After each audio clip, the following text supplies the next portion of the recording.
left-hand side, underneath the headlamp, there is a 10mm bolt right here, and there's one over to the right. These are 10mm and an extension. Go ahead and remove these bolts. I'm going to use a small screwdriver just to get in the back and capture that bolt.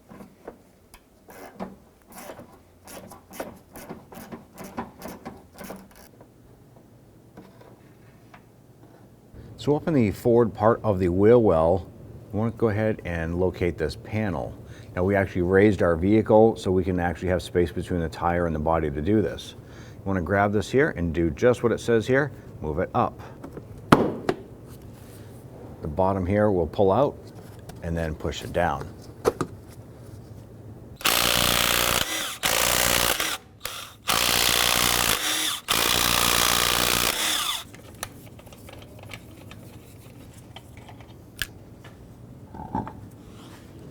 So up behind this panel here, there is one 10mm bolt right here. I'm going to go ahead and remove this.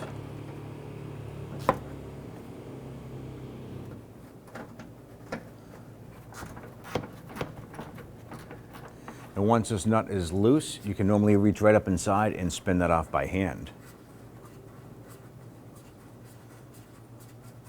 And once that's off, you can now move to the front of the vehicle to pull the light out.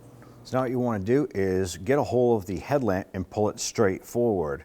You're going to do so by putting your fingers around the edges of the light and on the edge of the fender and try and give it a quick tug forward, like so.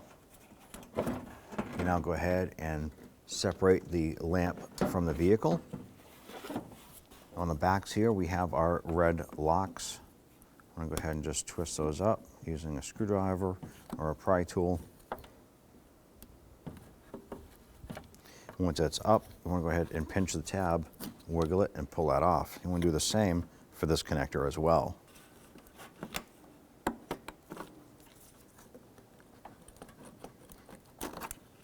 So I want to go ahead and reconnect our connectors. We're going to start with our rectangular unit here, line that up, push that on, and then press down our lock tab.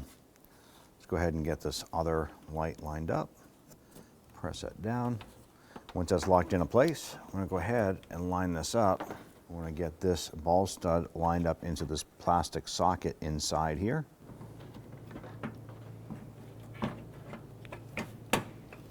What we're going to do is we're going to reach right up in here and we're going to go ahead and get that nut started back on the stud. We're not going to tighten it down, we just want to get it on a few threads. Let's go ahead and get the lower bolts started in the light itself. Using a 10mm socket and extension, I'll go ahead and thread that bolt in a few threads. Don't want to tighten it down yet. Once you have that bolt started, let's repeat for the other side.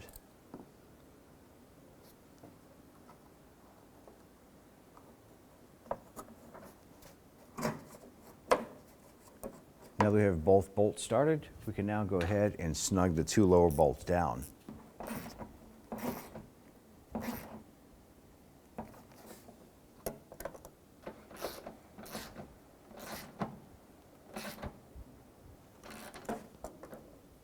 And now we're going to go ahead and hand snug up this nut on the back side.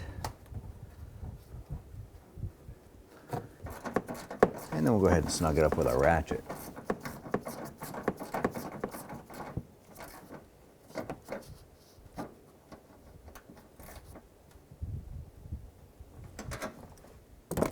Installation of this panel, insert the tabs on the top first, push it up, press it in, and then down.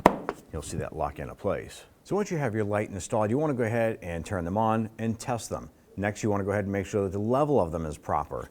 If the level is off, you can go ahead and take a Phillips head screwdriver, put it in underneath the light, and you're going to find this adjuster screw. It's silver in color.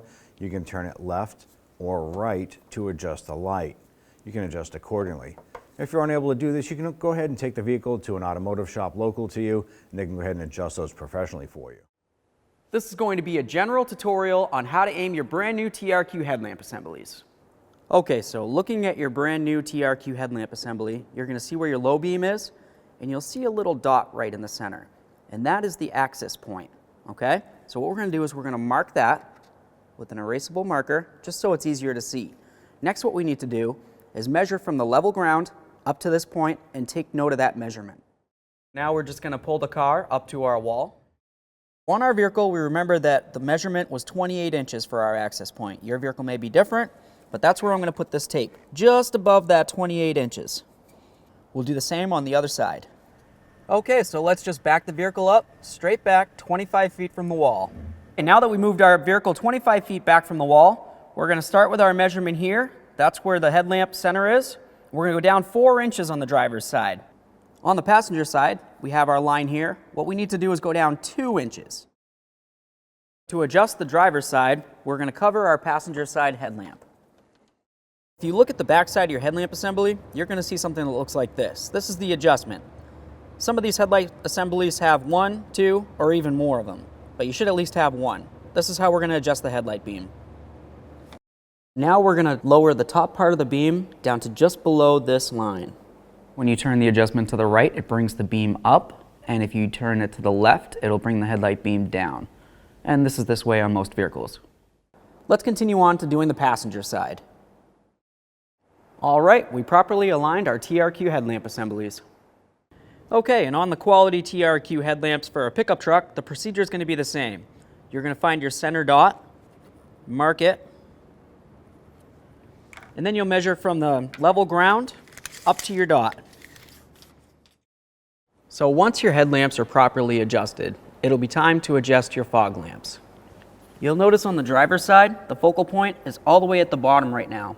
I would like to bring it up so it meets up with approximately the bottom of the focal point of the headlight. Some fog lamps have an adjuster, others don't. The ones that do have an adjuster, you would just turn the adjustment to the left or to the right to adjust the beam up and down to where it needs to be. Now with your TRQ headlamps and fog lamps properly aligned, you can drive down the road safely.